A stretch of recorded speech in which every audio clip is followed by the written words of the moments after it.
Kita mulai yang pertama untuk pembagian kodenya. Coba perhatikan. Di sini ada petunjuk yang menjelaskan tentang pembagian kode. Satu karakter pertama menentukan jenis komoditasnya. Kemudian 3 karakter ketiga untuk menentukan jumlah barangnya. Satu karakter ketujuh untuk menentukan jumlah ekspor kontainernya. Satu karakter terakhir untuk menentukan negara tujuannya. Oke, jadi kalau kita coba cocokkan dengan pembagian kode, maka nanti akan ketemu tuh masing-masing kodenya. Nah, biar nggak terlalu panjang penjelasannya, kita langsung ke pengerjaan tiap-tiap kolomnya aja. Pelan-pelan nanti kita bakal ketemu gitu dengan pembagian kodenya, ya. Ke jenis komoditi terlebih dahulu. Untuk jenis komoditi, itu tadi sudah dijelaskan di awal ya. Ini satu karakter pertama, ya kan?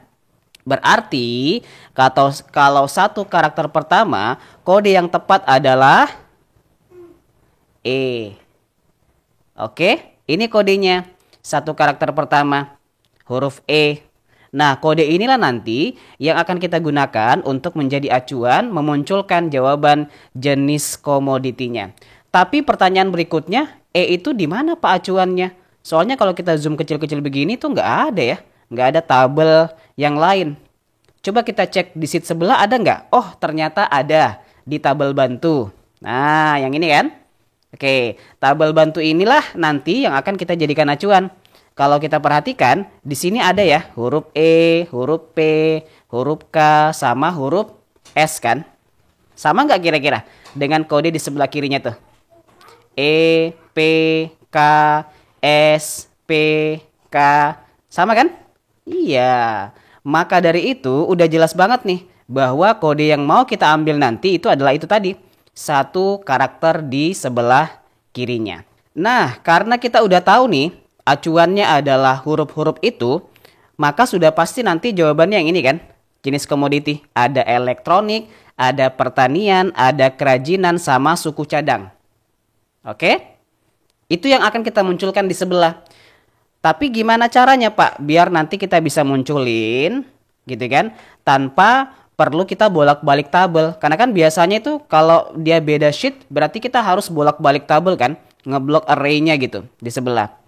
Biar bisa langsung satu kali kerja di sini gitu kan, langsung selesai juga ketika di enter. Gimana caranya? Caranya adalah kita kasih nama dulu. Nah, penamaannya ini kita sesuaikan ya. Kira-kira kalau menurut kalian nih, tabel yang saya blok ini, dia modelnya itu vertikal apa horizontal? Coba komen dulu satu orang. Jenis komoditi dan harga satuan, tabel 2 ini. Dia termasuk tabel apa? Vertikal atau horizontal? Coba komen. Satu orang. Saya pengen ngecek ya, apakah betul nih penontonnya pada nyimak atau hanya sekedar angka doang nih di atas. Ini apakah tabel vertikal atau tabel horizontal?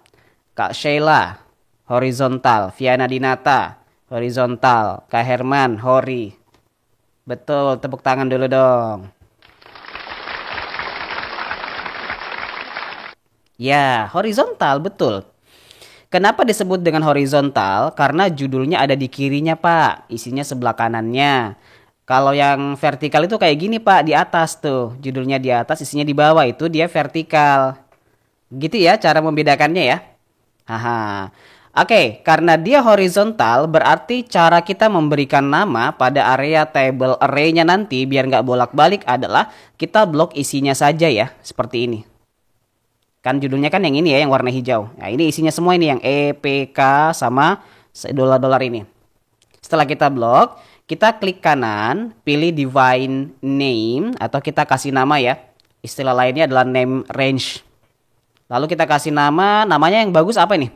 Yang singkat-singkat aja, nggak usah terlalu panjang biar kita enak nanti ketika mengerjakan di sebelah, nggak terlalu panjang ngetiknya. Bagusnya pakai apa nih? Pakai nama apa? Di sini kan tabelnya jenis komoditi ya.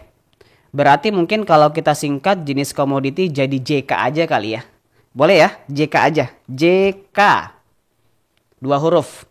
Oke?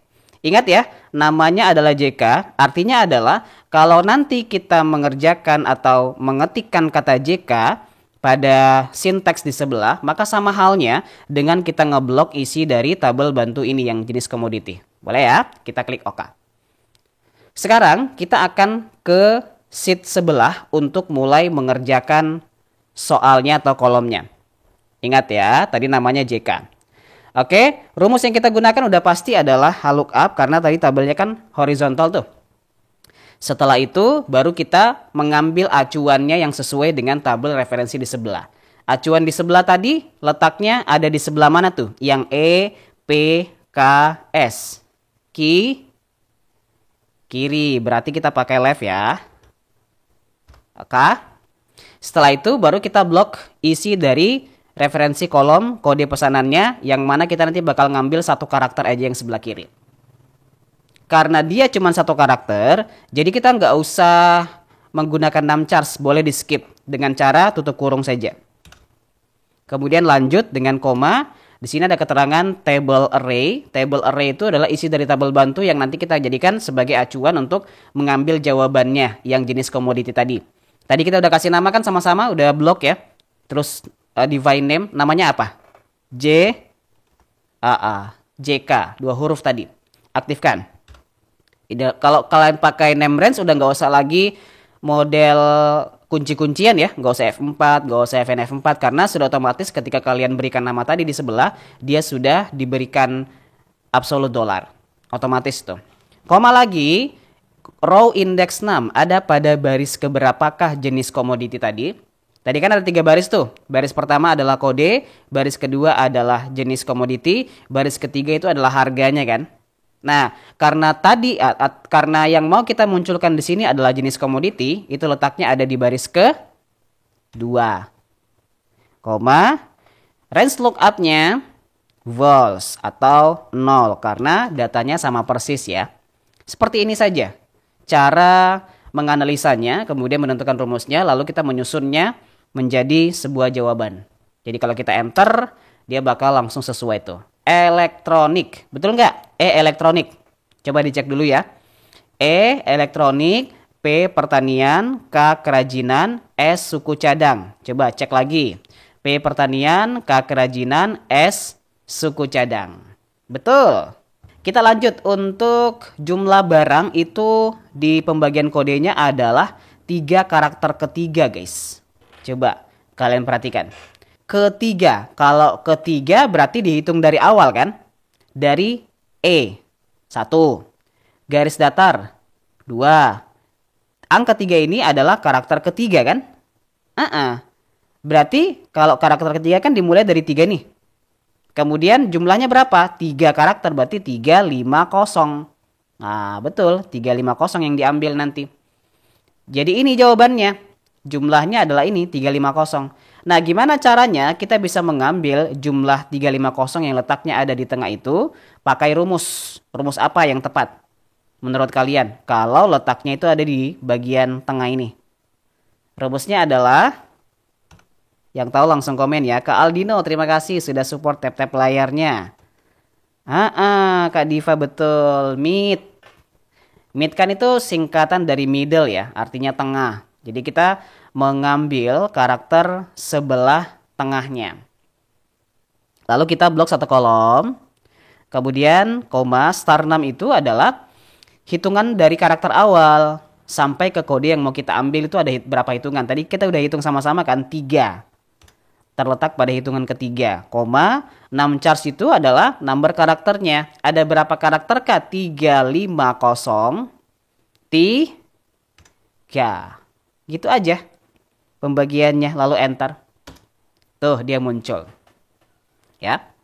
Cuman kalau kita hanya sekedar mengambil kode tengahnya doang dengan menggunakan fungsi mid, maka kita cuman memindahkan format yang ada di dalam sini tanpa mengkonversinya menjadi format yang kita butuhkan gitu. Ini kan jumlah barang. Kemungkinan jumlah barang ini bakal kita gunakan juga untuk bahan perkalian atau bahan perhitungan di kolom-kolom selanjutnya. Nah, di sini kan formatnya masih teks tuh. Kenapa teks? Karena sebelumnya dia tergabung dengan huruf dan simbol-simbol lain. Dia bukan hanya angka tunggal gitu. Jadi kalau di Excel itu ketika dia sudah tergabung dengan format lain kayak teks ataupun simbol, maka formatnya itu udah langsung berubah. Dari yang awalnya value menjadi teks. Nah, biar bisa dihitung nanti, kita harus konversi dulu ya. Format yang teks ini di kode pesanan menjadi value. Caranya? Tambahkan rumus value. Gampang ya. Aktifkan. Kemudian kita tinggal enter aja. Lalu kalau muncul seperti ini cuma menandakan bahwa kita kurang tutup kurungnya. Tinggal enter lagi. Tuh, dia bakal berubah formatnya. Kayak nggak ada perubahan. Ya memang kayak nggak ada perubahan. Tetapi untuk formatnya dia sudah menjadi value dan dapat dihitung nantinya. Oke, ke kolom berikutnya yaitu kolom harga satuan. Coba perhatikan. Harga satuan apakah di sini ada petunjuknya? Kita cek dulu ya petunjuknya di sini untuk harga satuan. Ini penjelasannya seperti apa ini?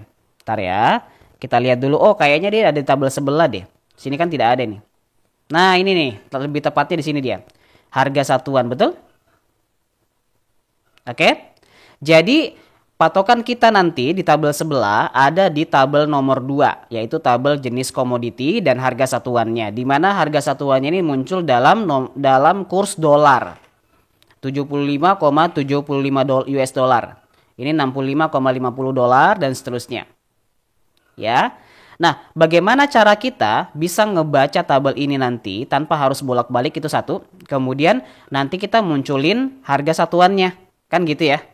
Nah, pertama-tama kita harus kasih nama dulu. Nanti yang akan kita tampilkan kan adalah harga satuan. Terus acuannya adalah apa sih di sini? Acuannya jenis komoditi. Oke? Acuan kita adalah jenis komoditi. Jadi kita nggak usah ke kode pesanan lagi.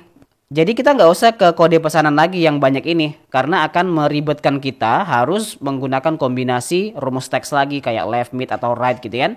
Nah, karena di sini sudah disediakan ada acuan tambahan yang hasilnya udah muncul tadi, maka ini udah bisa kita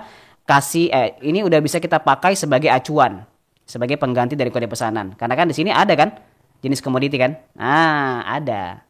Oke, berarti kita boleh kasih nama dulu untuk jenis komoditinya. Misalnya ini ya, saya blok, kemudian saya klik kanan, lalu saya pilih divine name. Karena nanti saya bakal menggunakan rumus lain, bukan lookup lagi ya. Saya mau pakai rumus yang lainnya. Setelah itu kita kasih nama. Bagusnya nama apa nih? Kalau kita pengen menandai jenis komoditinya.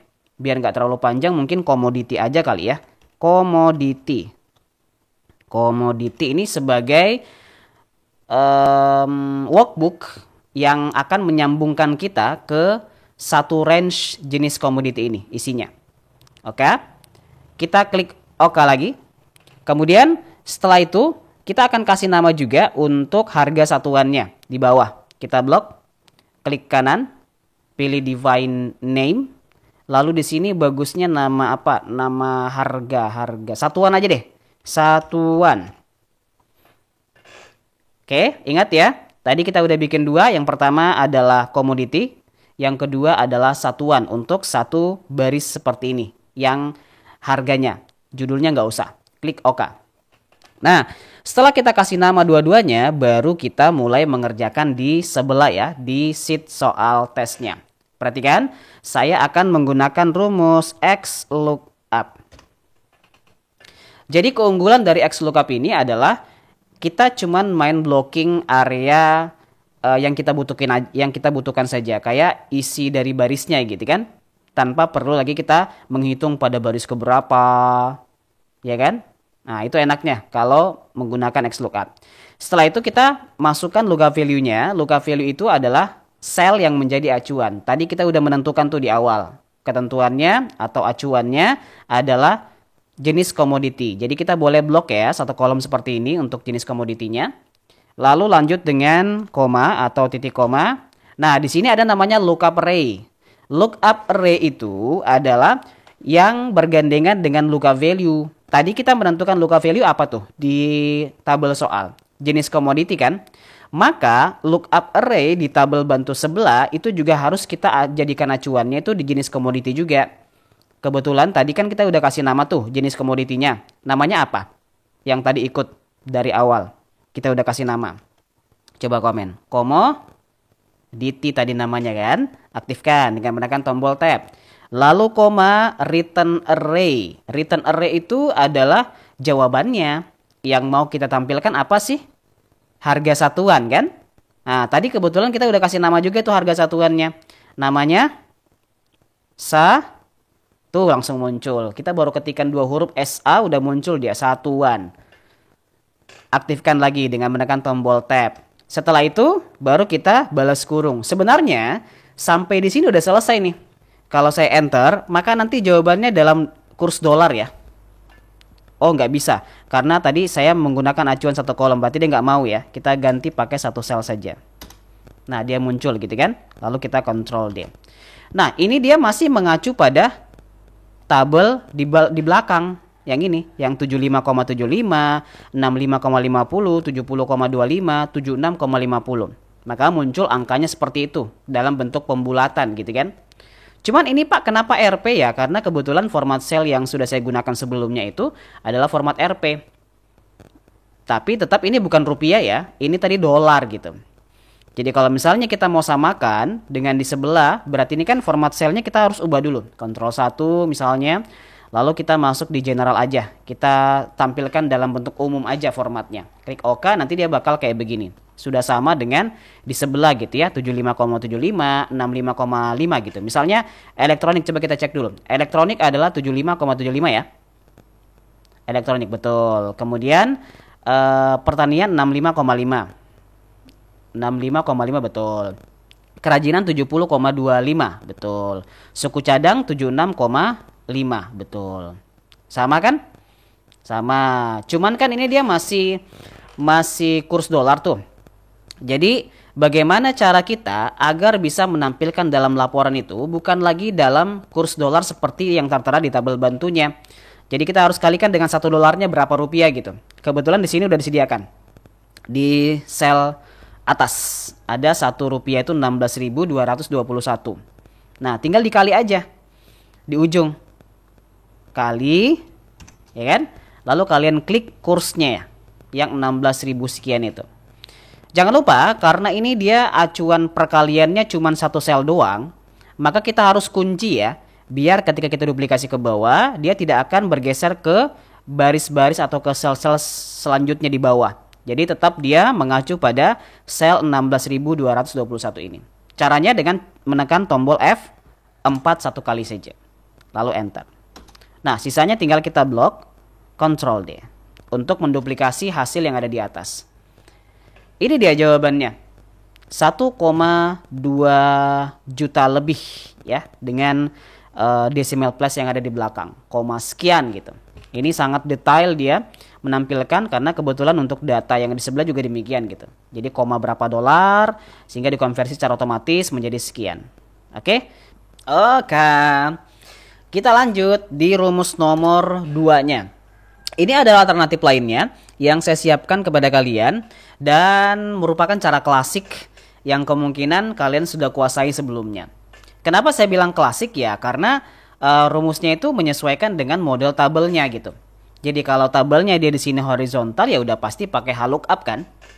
Iya, jadi kita bisa nih di sini menggunakan rumus lookup.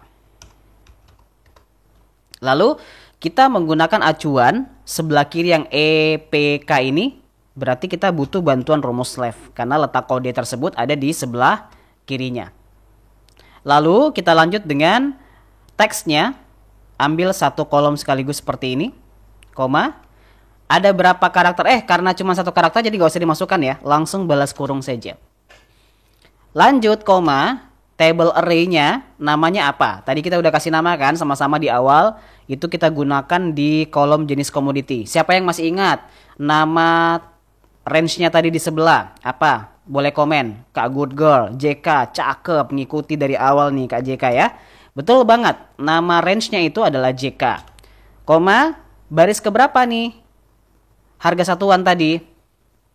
Baris ke 3. Bukan komoditi atuh, JK. Koma 0 ya, karena dia range lookupnya eksak atau sama persis. Kimen, terima kasih support tap-tap layarnya. Enter lagi. Nah, dia bakal muncul di sini. Dolar 76. Kenapa RP Pak? Ya karena tadi sebelum saya mulai, ini saya sudah tampilkan memang. Saya latihan memang tadi. Mengerjakan dengan menampilkan formatnya rupiah. Makanya di sini RP dia terekamnya terakhir kan, format selnya. Tapi nggak apa-apa, kita nggak usah rubah dulu menjadi kurs dolar, biar nggak bolak-balik gitu ya. Kita tinggal konversi aja menjadi nominal rupiah. Ini kan 76 dolar harusnya kan. Nah, jadi kalau untuk mengonversinya berarti tinggal kita kalikan saja di ujung ya. Kalikan dengan sel 1 dolarnya itu adalah 16.221 rupiah. Kunci dengan F4. Lalu enter. Tuh, dia berubah semua. Menjadi sekian. Agak beda sedikit aja sih. Kalau ini kan dia lebih rinci karena dia ada decimal place-nya di belakang gitu. Ada 2 decimal place. Kalau ini dia dibulatkan. Jadi nggak ada desimalnya. Sebenarnya bisa juga kalau misalnya kita mau bulatkan. Ini kan tinggal di blok aja. Lalu kalian masuk di home.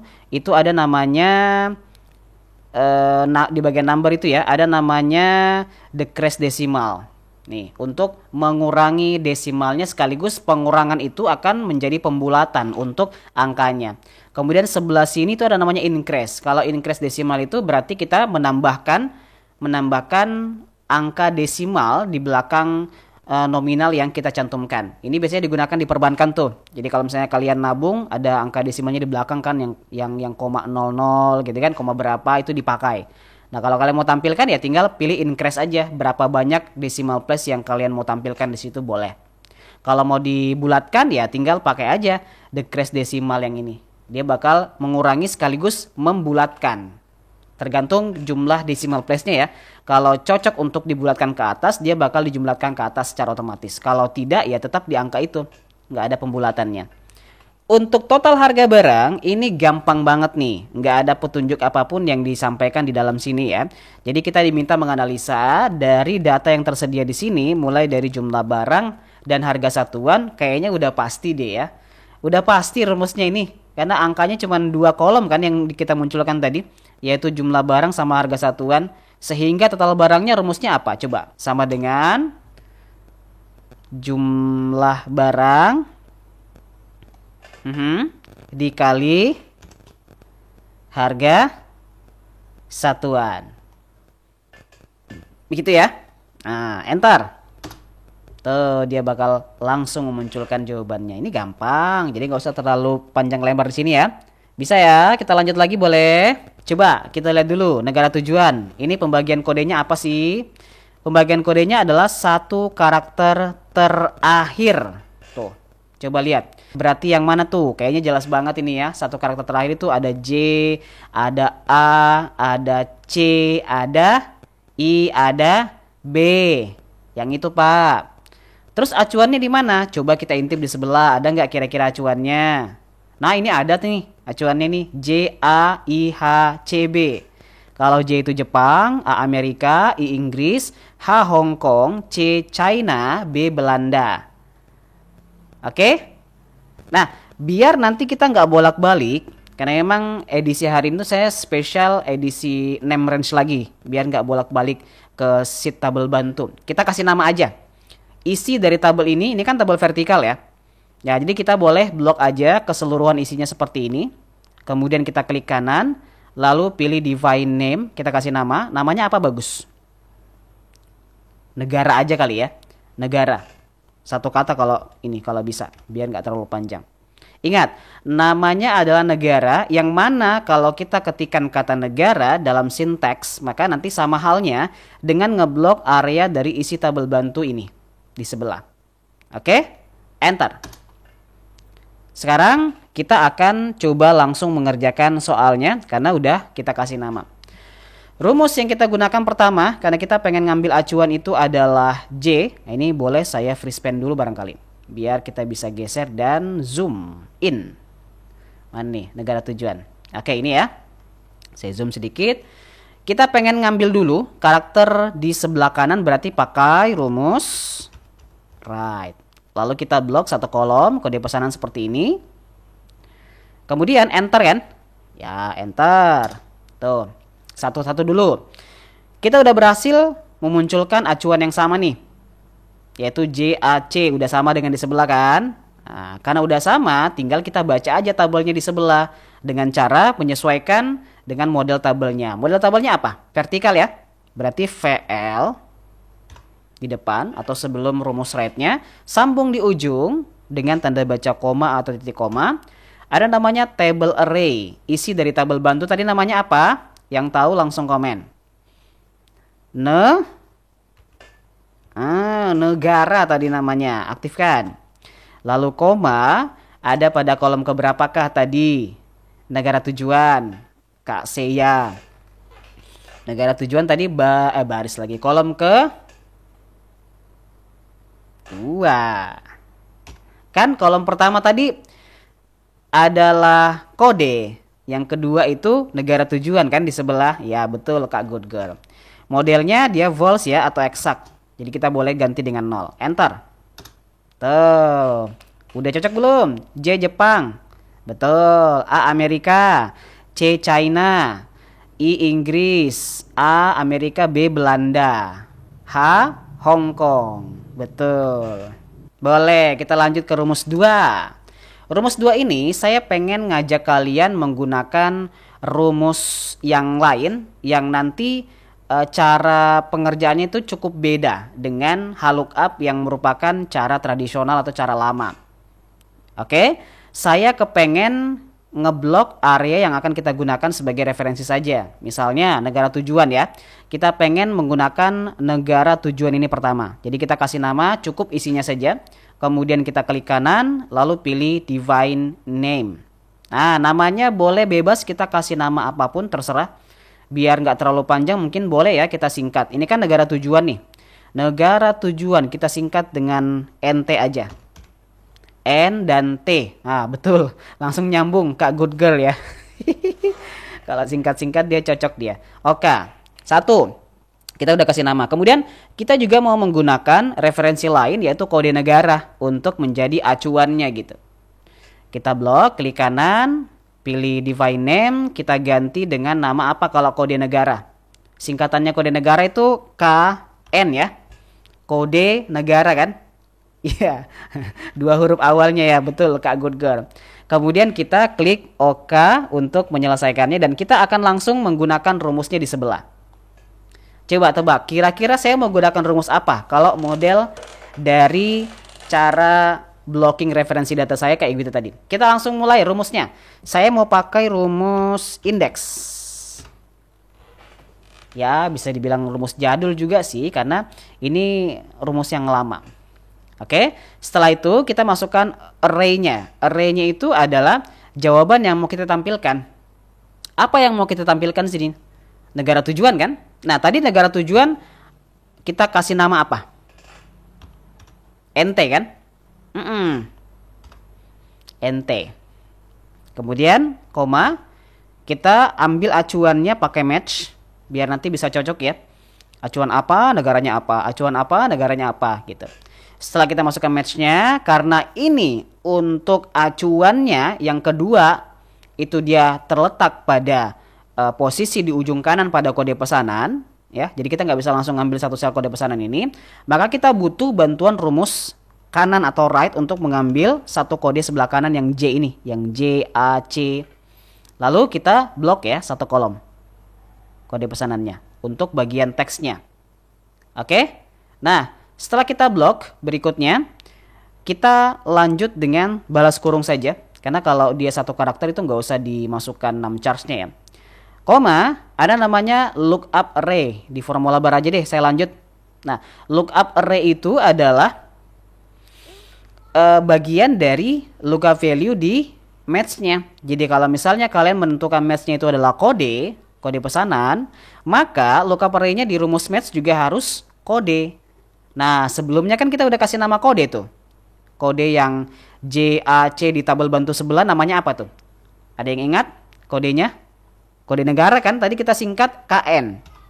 Nah, aktifkan. Lalu koma, kita pakai match type-nya itu pakai yang exact match ya, biar dia sama persis gitu. Karena ini bukan berupa data rentang, tapi data pasti atau data yang sesuai, jelas sama persis. Balas kurung, kemudian kita balas kurung lagi, enter. Nah, dia bakal langsung muncul jawabannya. Oke? Seperti ini. Sama kan? Sama aja, cuman beda rumus doang. Oke, sekarang kita lanjut deh ke kolom berikutnya, yaitu jumlah ekspornya. Jumlah ekspor kita coba intip dulu petunjuk rumusnya di sebelah ya. Coba tes. Petunjuk soal jumlah ekspor mana nih? Ah, ini nih. Jumlah ekspornya ada di sini. 1 karakter ke-7. Coba kalau 1 karakter ke-7 berarti yang mana? Tes lagi. Ayo. Tebak 1 karakter ke-7 yang mana dari ini? Coba kita dari sini aja deh, yang E35037, E3J. Yang mana? Yang mana yang disebut dengan 1 karakter ke-7?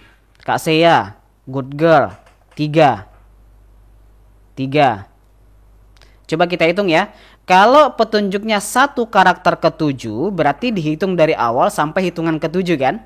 Nah, coba dihitung. 1, garis datar 2, 3, 4, 5, 0, 6.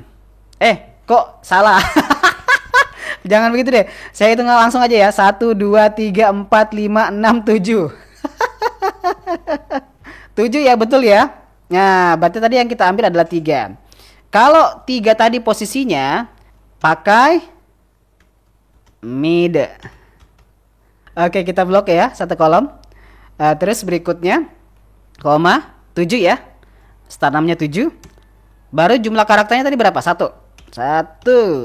Enter. Nah, kita udah bisa nih tampilkan. Oke? Tapi ini formatnya teks. Jadi lagi-lagi karena hasil yang kita tampilkan nanti akan digunakan pada referensi kolom berikutnya untuk perhitungan, maka kita harus konversi lagi dari teks menjadi value. Kira-kira rumus apa yang kita pakai untuk merubahnya menjadi value? Value. Lalu kita enter aja. Kemudian enter lagi. Udah. Kayak nggak ada perubahan, tapi udah berubah formatnya. Ya. Yang awalnya itu ketika dikalikan itu nggak cocok, nggak bisa dikalikan, sekarang udah bisa dijadikan sebagai bahan perhitungan untuk angka-angka di dalam kolom jumlah ekspor ini.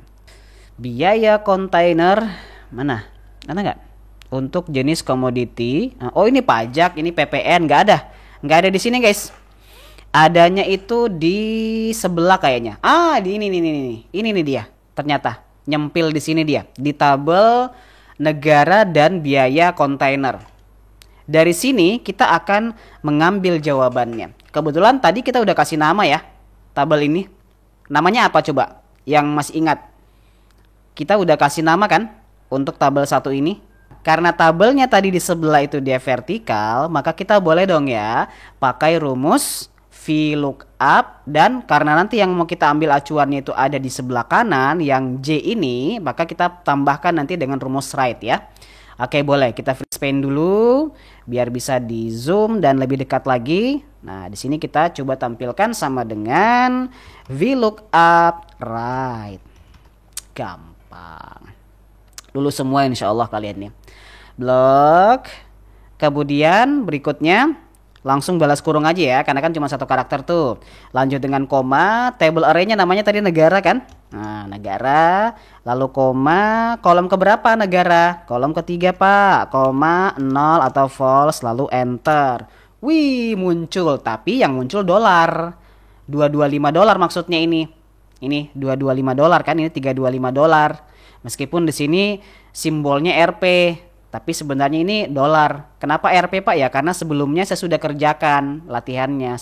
Nah ini kita konversi ke rupiah aja dengan cara kita kalikan di ujung ya. Bintang, lalu kita klik kursnya yang di atas tuh. Yang ini kursnya kan. 1 dolarnya adalah 16.000 sekian. Jangan lupa dikunci dengan menekan tombol F4. Biar dia tidak bergeser ke bawah. Lalu enter. Langsung dia jadi 3,6 juta biayanya. Untuk jenis komoditi elektronik atau kerajinan, maka pajak ekspornya 15% dari total harga barang. Selain itu, pajak ekspornya sebesar 20% dari total harga barang. Sama dengan kita pakai if, lalu masukkan or karena ada salah satu acuan yang bisa terpenuhi gitu. Kita masukkan acuan pertamanya adalah jenis komoditi. Artinya adalah jika jenis komoditinya adalah apa pertama tadi? Elektronik ya. Jika jenis komoditinya adalah tanda petik elektronik, tanda petik, maka apa tadi dia? Atau dulu ya, karena kan ada or-nya ya. Atau jenis komoditinya itu adalah apa tadi di soal? Coba lihat soal lagi. Adalah kerajinan. Tanda petik. Maka tutup kurung dulu ya karena ada rumus or tuh. Maka pajaknya itu 15% ya kan? Dikali 15% dikali total harga barang ya. Kemudian selain itu, selain dari elektronik atau kerajinan, dia pajaknya adalah 20% dikali total harga barang. Kan gitu petunjuknya kan? Ya, jadi jangan bingung dengan penginputan rumusnya karena kita cuman mengikuti apa yang disampaikan dalam petunjuk soal. Hanya tinggal memindahkan saja dengan pola logik yang kita sudah pahami seperti ini. Nah, habis itu kita tekan enter. Susah banget ngucapinnya ya. Lalu kita duplikasi ke bawah dengan menekan Ctrl D. Udah selesai, beres.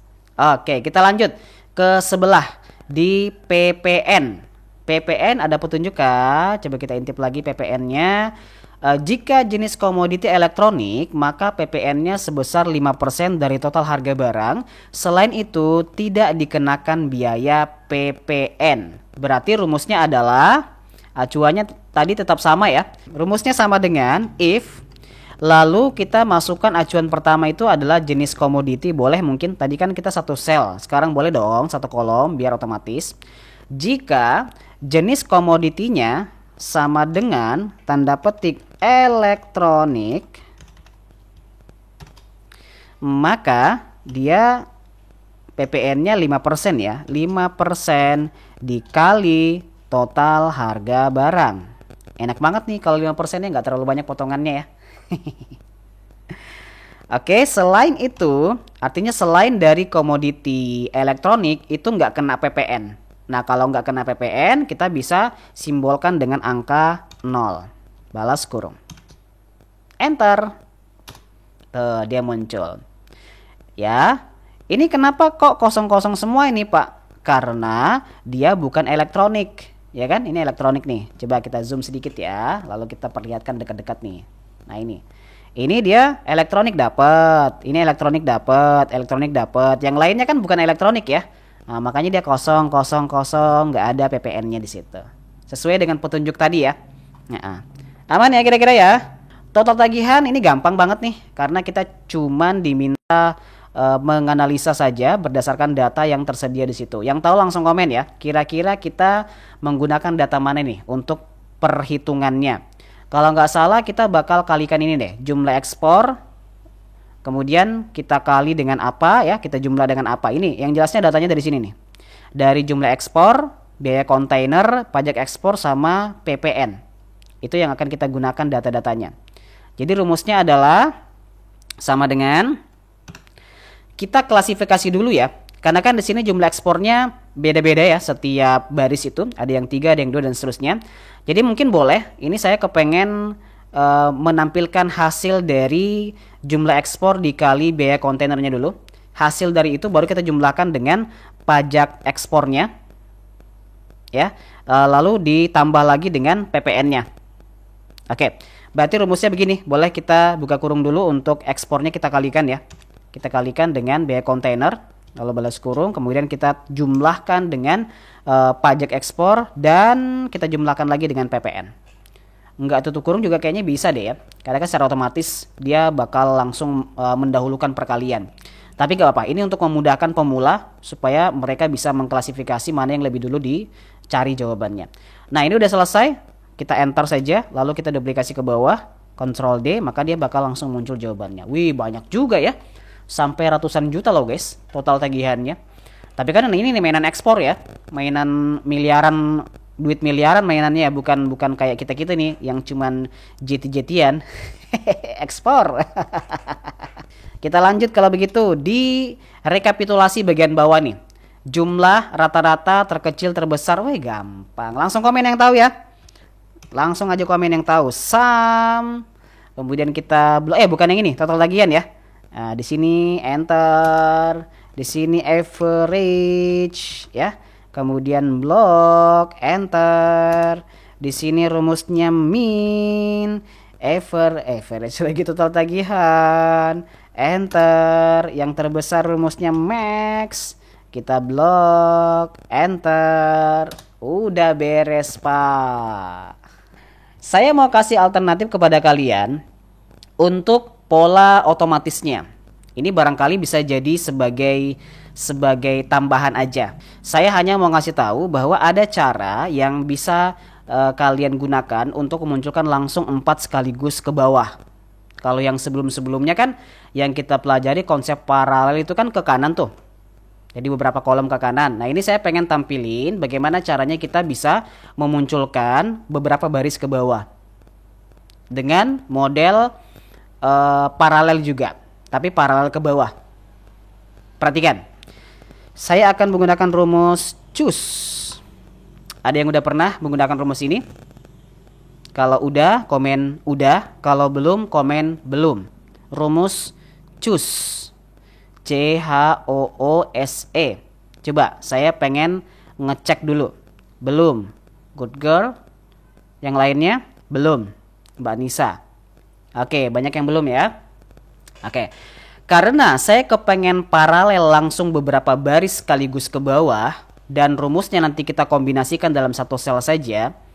Maka kita bisa pakai buka kurung kurawal ya di sini. Masukkan jumlah baris masing-masing. Misalnya untuk jumlah rata-rata ini kan baris pertama ya. Jadi 1. Supaya nanti dia paralelnya ke bawah, itu tanda bacanya beda ya guys. Kan biasanya kita tanda bacanya koma nih. Ya kan? Lalu 2, 3, 4. Karena kan ada 4 baris ya, jumlah rata-rata terkecil terbesar ada 4 tuh. Tapi kalau kalian pakai yang koma, itu paralelnya dia ke kanan, bukan ke bawah. Nah, supaya dia ke bawah, ganti ke titik koma. Nah, ini juga barangkali yang menjadi alasan kenapa kalian itu ketika menggunakan paralel di VLOOKUP itu dia munculnya bukan ke kanan tapi ke bawah. Karena beda tanda baca. Antara koma dengan titik koma peruntukannya beda. Ya, begitupun sebaliknya. Kalau misalnya kalian pakai titik koma kemudian yang muncul itu adalah paralel ke kanan, berarti komanya adalah paralel ke bawah, itu kebalikan karena tergantung dari regional setting. Oke? Oke, semoga tercerahkan. Kita balas kurung kurawal dulu untuk bisa mengakhiri karena kita hanya kepengen memparalelkan 4 baris saja. Jadi kalau misalnya nanti ke depan kalian punya jumlah baris yang banyak atau lebih dari 4 ya tinggal tambahin aja 5, 6, 7 dan seterusnya. Kita lanjut dengan koma. Lalu di sini kita tinggal kopas aja rumus-rumus yang kita sudah punya tadi di sebelah.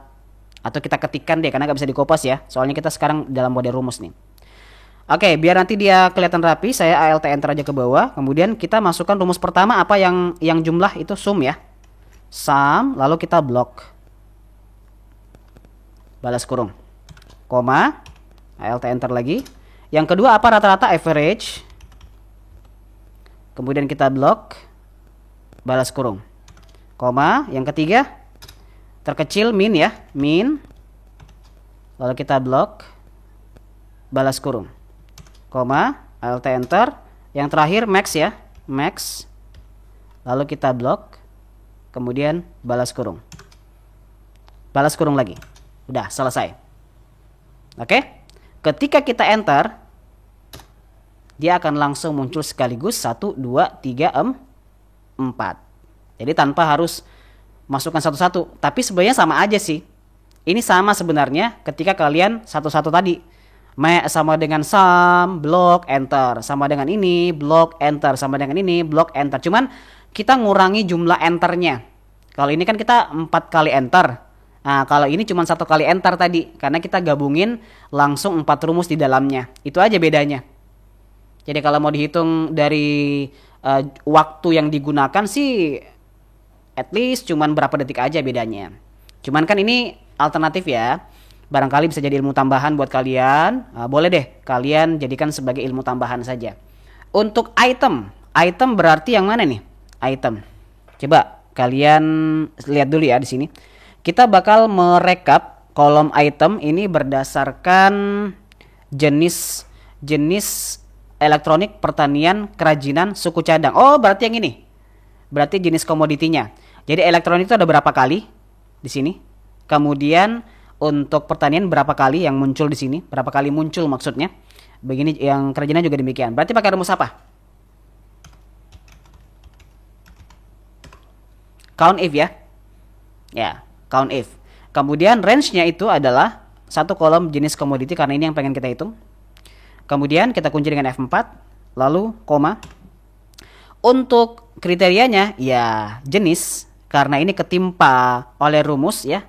Kita mau ngambil yang bagian pertama di atas ya, kita klik aja dulu judulnya, lalu kita tekan arah bawah biar dia bisa mengambil referensi satu sel paling atas.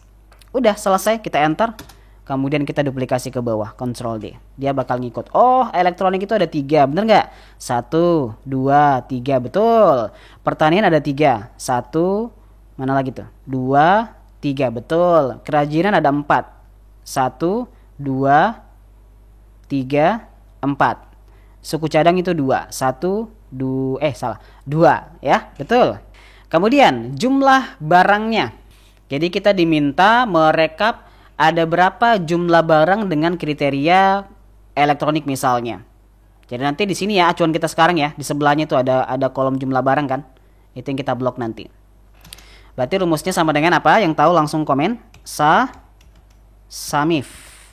Lalu range-nya itu adalah bagian dari jenisnya ini. Mana nih jenis di sini kan? Nih. Kita kunci dengan F4 lalu koma. Kriterianya adalah ini, jenis juga. Kemudian koma, sum range-nya yang mau kita jumlahkan di sini atau mau kita hitung. Dalam hal ini adalah jumlah barang. Nah, baru kita kunci juga F4 lalu enter.